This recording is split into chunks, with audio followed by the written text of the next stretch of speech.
See everyone as a seeker. You know, the corporate executive is seeking advancement and maybe power, maybe wealth, maybe just self-respect, whatever. You know, musician maybe seeking fame.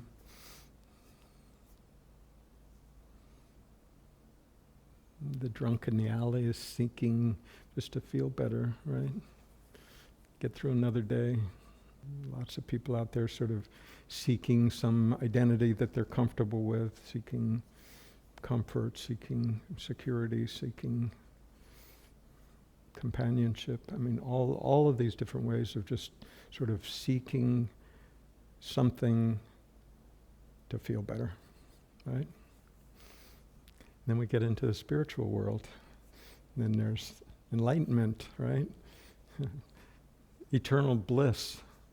But what all of these things have in common is that they're all oriented towards the future, right?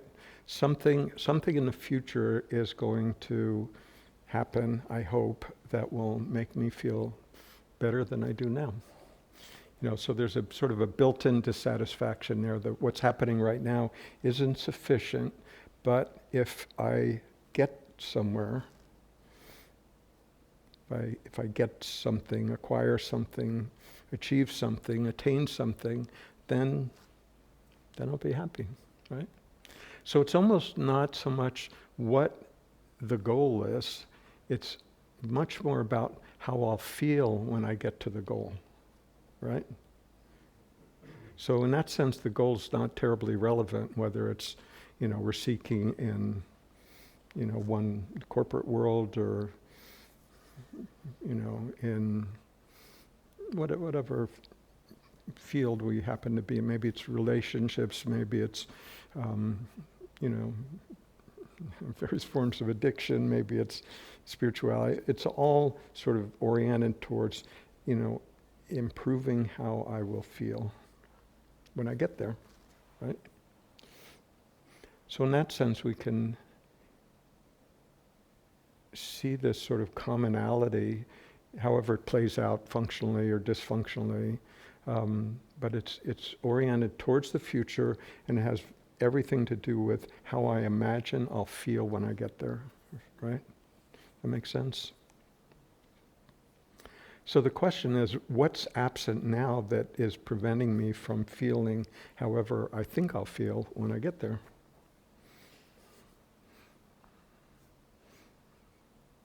Because that's the assumption, right? Whatever's happening right now is somehow lacking. That makes sense? I mean, if nothing is lacking, what am I seeking? Right? So there's some sense that what's present now isn't quite enough. And therefore, I have to seek for what will be fulfilling. You know, just logical, right? But the presumption is that there's something absent in this moment. The only problem is that every moment is the moment that we're living. It's always in the present moment, and this hoped for some event in the future that's going to resolve everything is the promise that's never kept, right? We never get to the future. It's always held out there as the carrot somehow that'll make everything okay, right? And even if we feel like pretty good, you know, right now, but it could be better, right? And there's always this movement. Even the whole, you know, American idealism, the American economy is built on that. Things will get better in the future. You know, you know, our kids will be better off than we are. You know, the economy will always grow. You know, I'll be able to, I don't know, retire comfortably. I mean, there's always this movement into the future of, but things will be better, you know. And so, I mean, that's okay. I mean, it's sort of I guess, a form of optimism, but it's also a form of denial of what's happening right now. And the difficulty is that our entire life is spent right now. You know, for all the effort that spiritual people make to be in the now, no one's ever succeeded in ever getting out of the now. It's always now, right? Our mind may be thinking about what we'll do next week or, you know, the vacation we had 10 years ago, but the only time we can ever do that is now, right? It's always now. So our attention may be somewhere else, but the reality is this present moment. It's always now. The scenery changes, of course, but where we inevitably are is now, always, right? So if our perspective is, yeah, but that's not quite good enough, right? It's something somewhere else other than here and now that is going to satisfy me, is going to fulfill some desire, even if I can't quite define what that desire is very well. You know, or maybe we can. Maybe we think when I don't know, when I'm in a relationship, you know, when we have kids, or when the kids leave home, when I retire, when, you know, so always, you know, at some point we'll be, you know, somehow something that I'm looking forward to that will be better than whatever's happening now. So it really begs the question, well, what's absent now? What is it about this current moment that is not entirely satisfactory? Right? So what is that? You know, it's like, it's almost as, you know, we can hear that and we can say, yeah, but not like this, you know, not like, you know, as I am, you know, not with the shortcomings that I have, not with, you know, the mental patterns, the regrets, the guilt, the shame, the unmet dreams, so all the mental structure. And certainly that can't be what you're talking about, right? So for a while, maybe for a long while, and for most people, seemingly for their entire life, the expectation is that there's something on the outside that will be ultimately fulfilling. You know, that there's some achievement, you know, the home on the beach or the vacation that we always dreamt of, or the, you know, something that will happen on the outside. You know, maybe, you know, our political party will win. That will do it. Or maybe, you know, my football team will, you know, be national champs. That'll make me feel good. You know, and you know, at some point we might begin to suspect, maybe we've had a lot of things that we've looked forward to and we've attained, and it feels good, and there's no denying that. You know, we get something that we've worked hard for, some skill, you know, some position, some relationship, some house, some situation, feels good. You know, we don't have to pretend that it doesn't, right? And one of the benefits of achieving, you know, things that we've always dreamt of is that we can appreciate that, be grateful for it, and we can also see that it doesn't satisfy this yearning. You know, that it may for a while. You know, it's like you buy a new car, it feels good the rest of the day. Maybe even for a week, you know, it feels great. But at some point, it's, you know, just the next vehicle, right? So for a short while, this sense of wanting can subside. And that feels good. But then it's whatever is achieved, there's this sense of it's not quite enough. I mean, I want something else. I want something more. I want something better. Right? And we can look at people that, on the outside appear to have everything that the most optimistic person could ever hope for. Musicians and actors that have all the fame and money and wealth and opportunity that could ask for. And yet it's like, yeah, there's more, there's, what about tomorrow when people forget about me? Or, there's that sense of anxiety of, the other shoe could drop, or, and then there's this tendency to just look for just the next stimulation, maybe the next, recognition on social media, maybe the next relationship, maybe the next drug.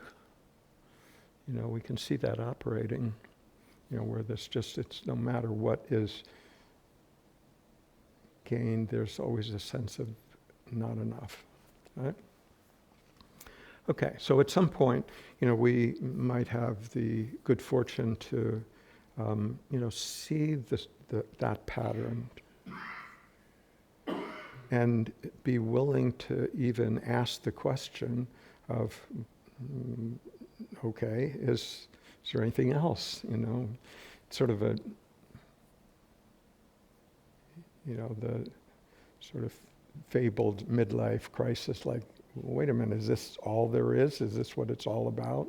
Is there not something more than this? And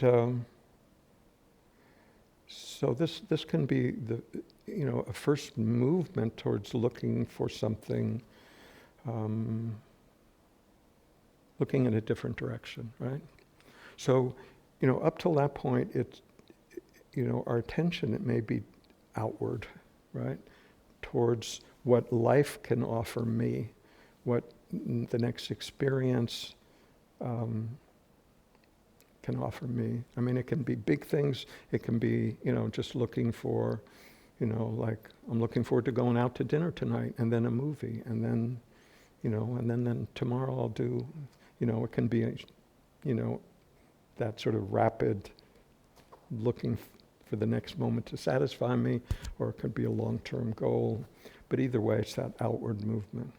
But at some point, we may be fortunate enough to catch on to that it's the world as such can be beautiful, amazing, challenging, rewarding, and there's something about it that doesn't have the capacity to fully satisfy us. And at that point, there's this, can be, if we're willing to wonder if there's something else. So it's actually a turning around, and instead of looking outward, a turning around to looking inward. And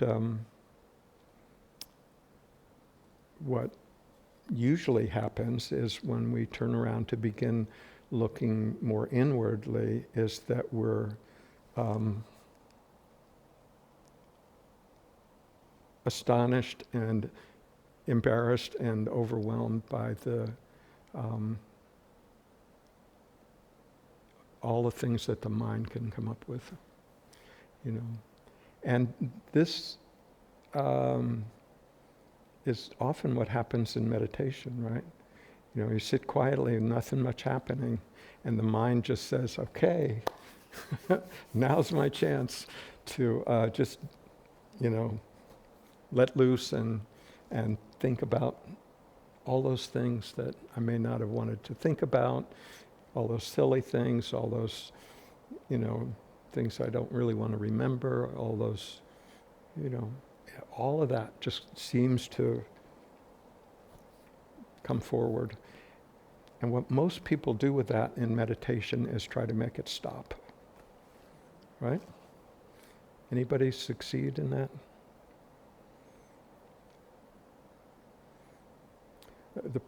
The problem with trying to make it stop is it's just another thought that you're adding to the mix. It's like there's these thoughts and then there's another thought saying, well, that shouldn't happen. And I have the ability to make that stop, I'm sure of it. I just have to try harder. It might take me 10 years, maybe 20 years of meditation, but I'm sure I can do it. Maybe. But can you see it's still focusing on the outside? Before we were focused on, life's events to sort of line them up in a way that will be satisfying. And now we're doing it the same way on the inside. We're trying to organize, manage our thinking process in order to do what? Make me feel good, right? Still the same movement. We're just doing it on the inside rather than the outside.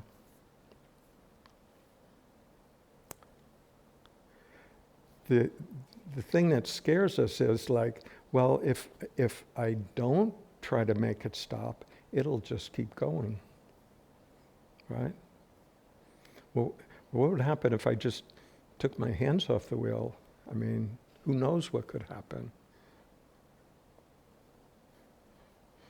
I mean, that's the fear, right? It's like the fear of losing control.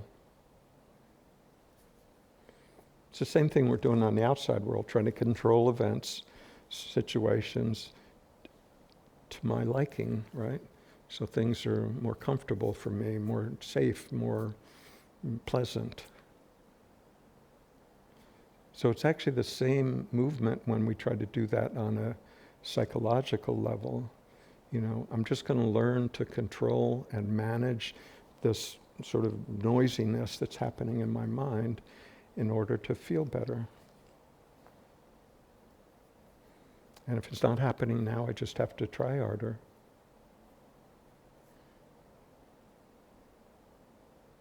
But it's still placing the responsibility on our own happiness to something that's out beyond our control, namely our thinking process. I'm not talking about, useful, rational things that we do at work kind of thinking. I'm not talking about that. I'm talking about the kind of repetitive, self-judgmental thoughts that cause us to suffer, that kind of thinking. The 90% kind of thinking, that one.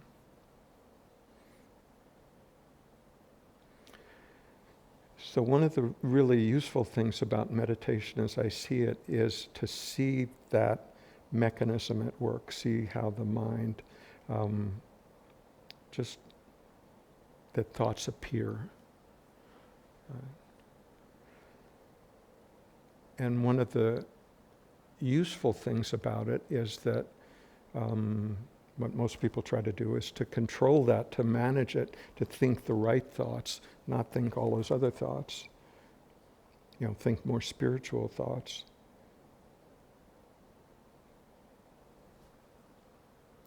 But the mind has a tendency to just come up with any old thing. Right? Things that we may not want to think about. All the self-critical things, judgmental things, blame, regret, all of that.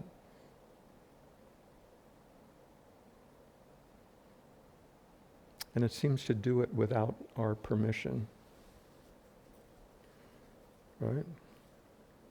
You ever notice that? You wake up at 3 o'clock in the morning, you had a hard day the day before, and the mind just doesn't want to let it go. It just, is, it's not going to let you go back to sleep for a while. It's going to just think about, without any resolution. It just sort of replays the same video. So this is good information, right? To actually see that. And why I say it's good information is to see that what we know is that thoughts appear and they stick around for a while, pleasant or not, and then at some point they recede in favor of another thought. And there's usually not a noticeable gap between them. It's just very linear words in our head, phrases, sentences, thoughts, just one after another, on and on. Anybody notice that?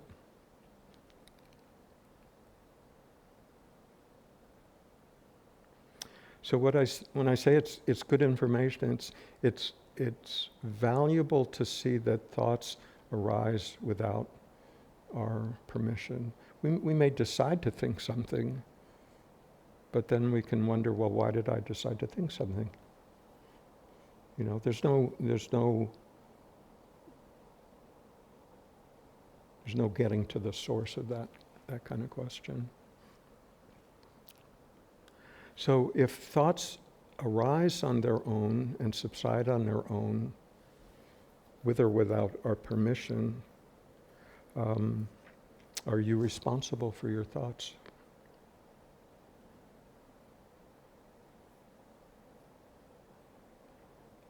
If you say yes, then you're responsible for all of them, right? There's no, well, I'm responsible for the good ones, but you know,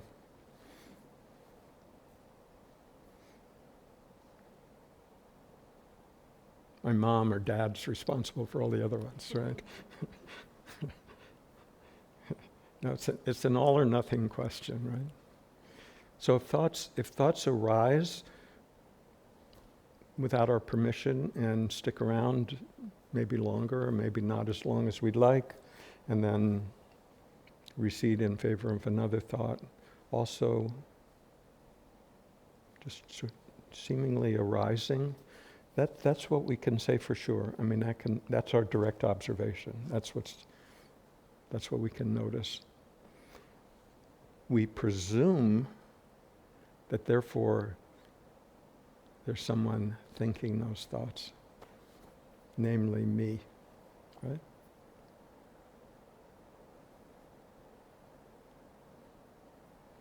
So that's what's really puzzling.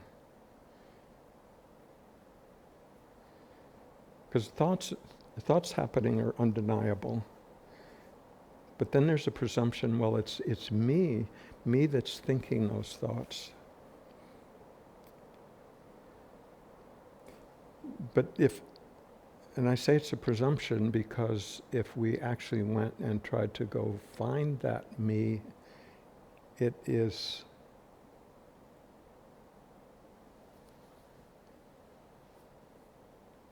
not there.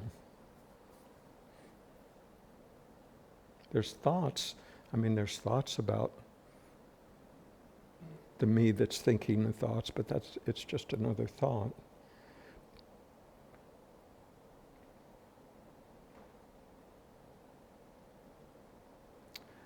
So we can, hear that and think, well, that's a problem,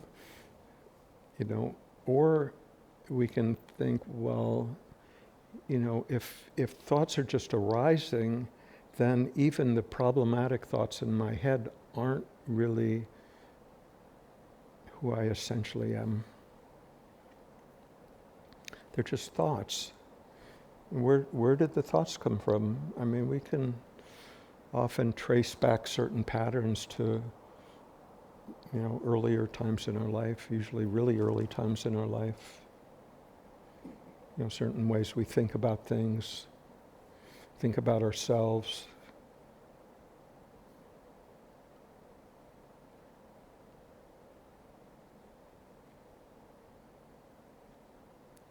But we took on those patterns without knowing that we were taking on those patterns. Right?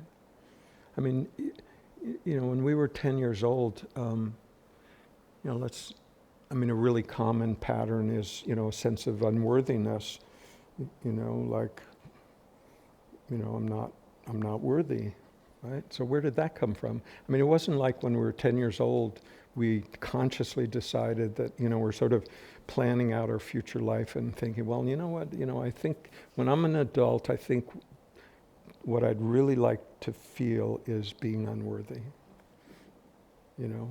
We didn't do that. I mean, it just may have happened along the way, or, all kinds of patterns. Maybe, I'm a judgmental person. Maybe I feel like I'm an unlovable person. Maybe I feel like I can't trust people. And all of these patterns that may cause us to suffer. How did we pick them up? We didn't take them on knowingly.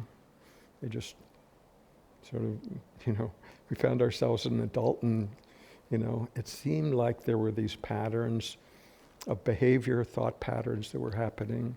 But the real question is that who we really are, right? So if we're trying to resolve things by sorting out these behaviors and patterns and conditionings, if we're trying to, sort of rearrange those things, it's not all that much different like arranging things in the outside world. I'll get the new kitchen, that'll make me happy. I'll change this over here. I'll get a better job. And now we're doing it. Well, I'll try to get rid of that pattern, and then this thought, and I'll try to, change my diet, and I'll try to do this and that. But it's the same movement, essentially. Because we believe that what we are is this thought patterns, that's what we essentially are. And therefore, to feel okay about ourselves, we have to fix that first, right? Fix our karma, fix our bad habits, however we think about it. Somehow as I am, it's, happiness and contentment and peace are not possible. But if I just fix these things over here, then I'd feel good, right?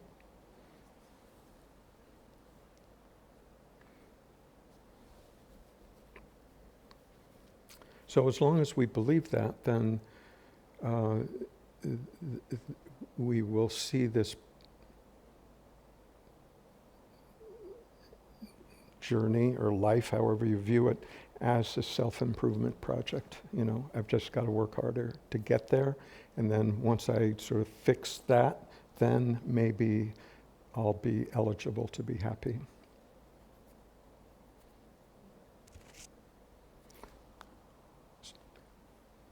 Sound familiar? So what if none of that was true? What if it just didn't work like that?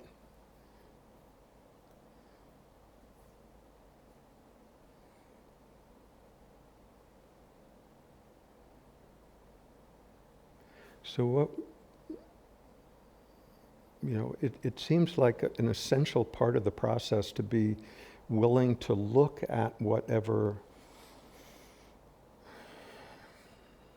arises when we're really willing to look at it, whatever those sort of shadowy areas of ourselves, just to be willing to see it. Right? And but there's a difference between being willing to see it and to fight with it. The fighting with it is, being self-judgmental about whatever those patterns happens to be. Because all of us, we got sort of a mixed bag growing up. We got some probably pretty functional conditioning and probably some that wasn't so functional. And then as an adult, we, struggle with trying to enhance this, be more like this, trying to keep that under wraps, in order to find our way in the world.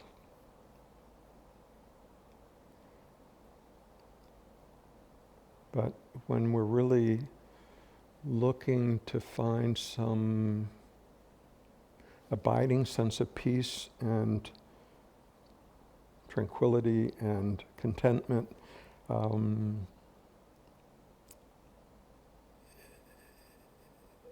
we have to be willing to see it all.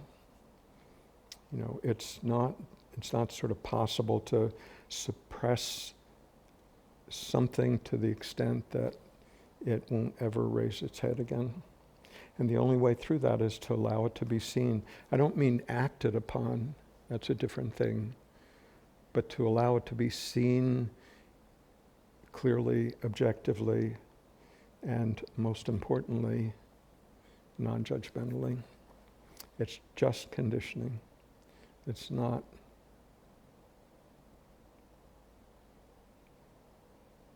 actually essentially what we are.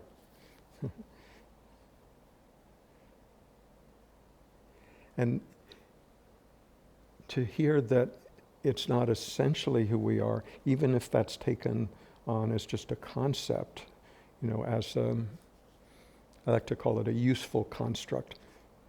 You may not know that that's true, but if you work with it as if it were true, it's helpful to say, well, what about if I just allowed myself to, when these feelings or thought patterns came up, what if I just allowed them to be there and didn't run away and didn't pretend that they weren't there and didn't blame them on anybody and just stayed present for it? What would happen? I'm not saying it's easy, right? But I am saying that it has power to do, it gives us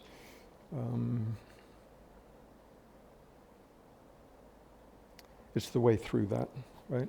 If we deny it and push it away and say it's too big for me to look at, it just grows, it gets bigger. And so, at some point we have to decide whether we're willing to live with that for the duration of our life, or we're willing to look at it. That doesn't go away otherwise. And if we're willing to look at it, it means willing to look at everything. It's a lot easier if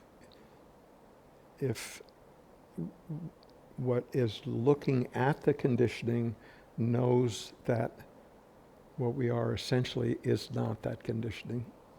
Conditioning is just something that happened. It happened to all of us. It's like childhood vaccinations. We all got them,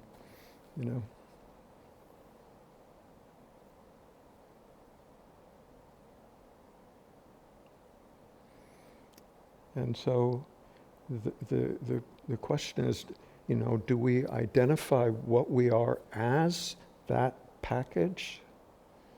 Our life story and all the conditioning and all the self-judgments and the other people's judgments about us and how we view the world, that whole package. Is that what we are, or is there something more fundamental?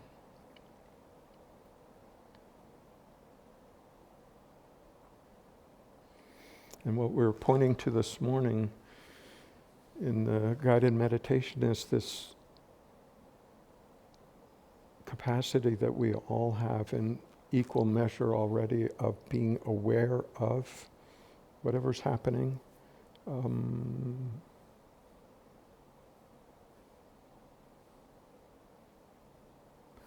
I suggest that that's a possibility for what we essentially are.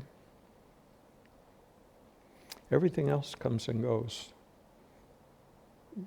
Everything. Every situation, every thought, this body, everything comes and goes. Everything in the world of appearance, of form, of thought, of feeling, all of it comes and goes. And yet the one thing that remains present for all of it is this awareness.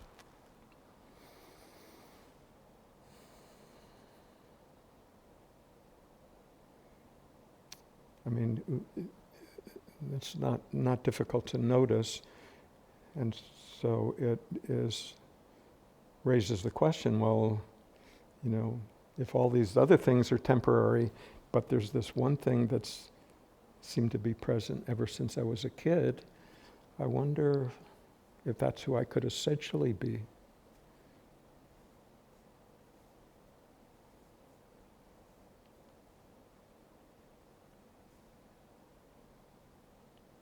So we can, I've been using the term awareness or consciousness or the capacity to notice, if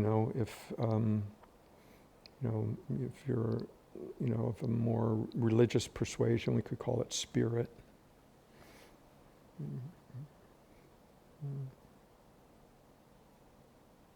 But the words doesn't matter. I mean, the point is that this is something that we don't have to believe in. We can just recognize that it's functioning now and always.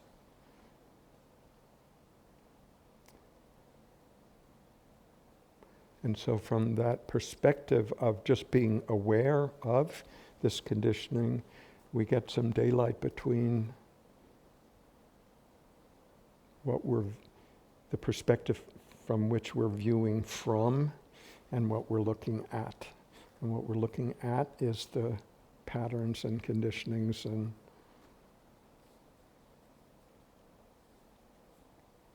successes and failures and all of that. So that's what we're looking at. But what we're looking from is that constraint. So we're not asking the mind to stop. That's a losing game.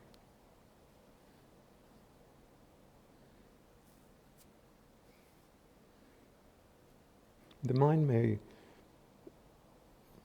slow down over time, so that most of the time it is quiet, but it won't go in that direction if we're trying to make it quiet, because then we're just energizing it. That opposition is energy. But when we can allow it to just do its thing and remain present for it, we're not trying to, remove ourselves from it, push it away, make it, imaginary or an illusion or any of that. We can just see it for what it is. It's just thought, just patterns arising, and there's something that knows that that's what's happening. In this moment, the mind is busy. Okay. Next moment, it's quiet. Next moment, it's enjoying a walk in the woods. Next moment, it's sitting in front of a computer. No problem. Right? It's just the next occurrence that's happening, all within this presence that we are, this awareness that we are. The difficulty is when we try to manage the experience. That's hard work. But life is a way of presenting the next experience. Have you noticed? We plan as best we can, and then life happens. And every once in a while, it's in alignment with what we planned. It's sort of like, that's what they depend on in Las Vegas. Every once in a while there's a payoff. Not often, but just enough to keep us in the game.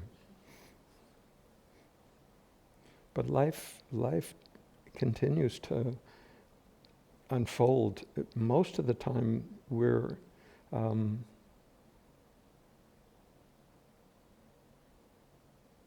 if not in opposition to it, at least trying to manage it to our own satisfaction. And that's frustrating, right?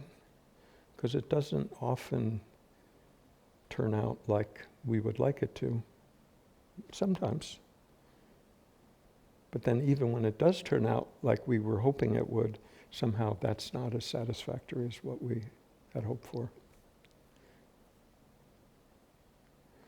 So there's a possibility of living where we still function, we still get up in the morning, do what needs to be done, but there's not the expectation that something particular will happen at some point in the future that will be more delightful than whatever's happening in this moment.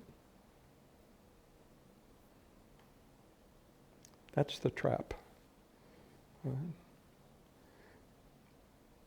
But we can't get out of that trap if we believe that what I am is this sort of conglomerate of my life story and all the thoughts that are going through my head.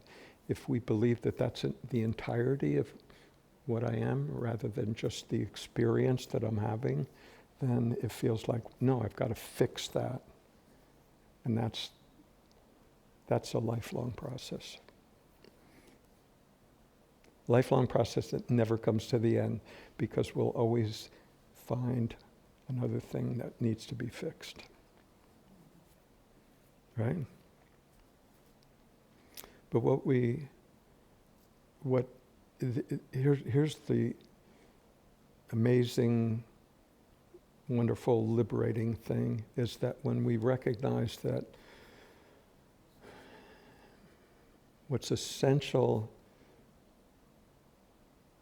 is this capacity to be present for whatever's happening.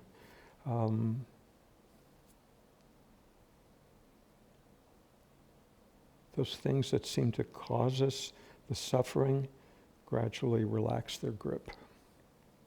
Doesn't happen overnight, but just the willingness to see them for what they are without fighting for them, fighting to make them go away, relaxes them. They may still function to a certain degree every once in a while, but they don't own us anymore.